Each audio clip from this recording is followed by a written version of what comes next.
ఎన్నికల వ్యూహకర్తగా పేరొందినటువంటి పీకే ప్రశాంత్ కిషోర్ మీకు తెలిసిందే. సో త్వరలో బీహార్లో ఎన్నికలు జరగబోతున్నాయి. ఈ ఎన్నికల్లో ఇతని పార్టీ ప్రశాంత్ కిషోర్ పార్టీ కీలకమైనటువంటి పాత్ర పోషించబోతుంది అని చెప్పి సర్వేస్ చెప్తున్నాయి.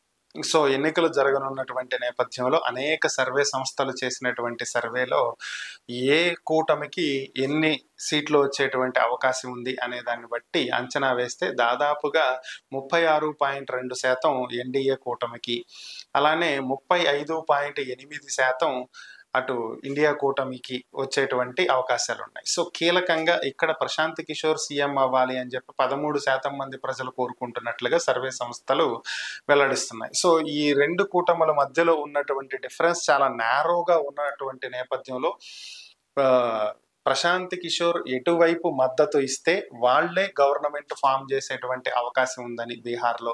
సో కాబట్టి ప్రశాంత్ కిషోర్ ఇప్పుడు బీహార్ ఎన్నికల్లో కింగ్ మేకర్ కాబోతున్నారు అనేటువంటి వార్తలు వస్తున్నాయి. సర్వే సంస్థలు ఇచ్చేటువంటి రిజల్ట్ ఎప్పుడు కరెక్ట్గా ఉంటుంది అనేటువంటి గ్యారంటీ ఏం లేదు. కొన్నిసార్లు యాక్యురేట్గా రావచ్చు, మరి కొన్నిసార్లు వారి అంచనాలు తప్పవచ్చు కూడా.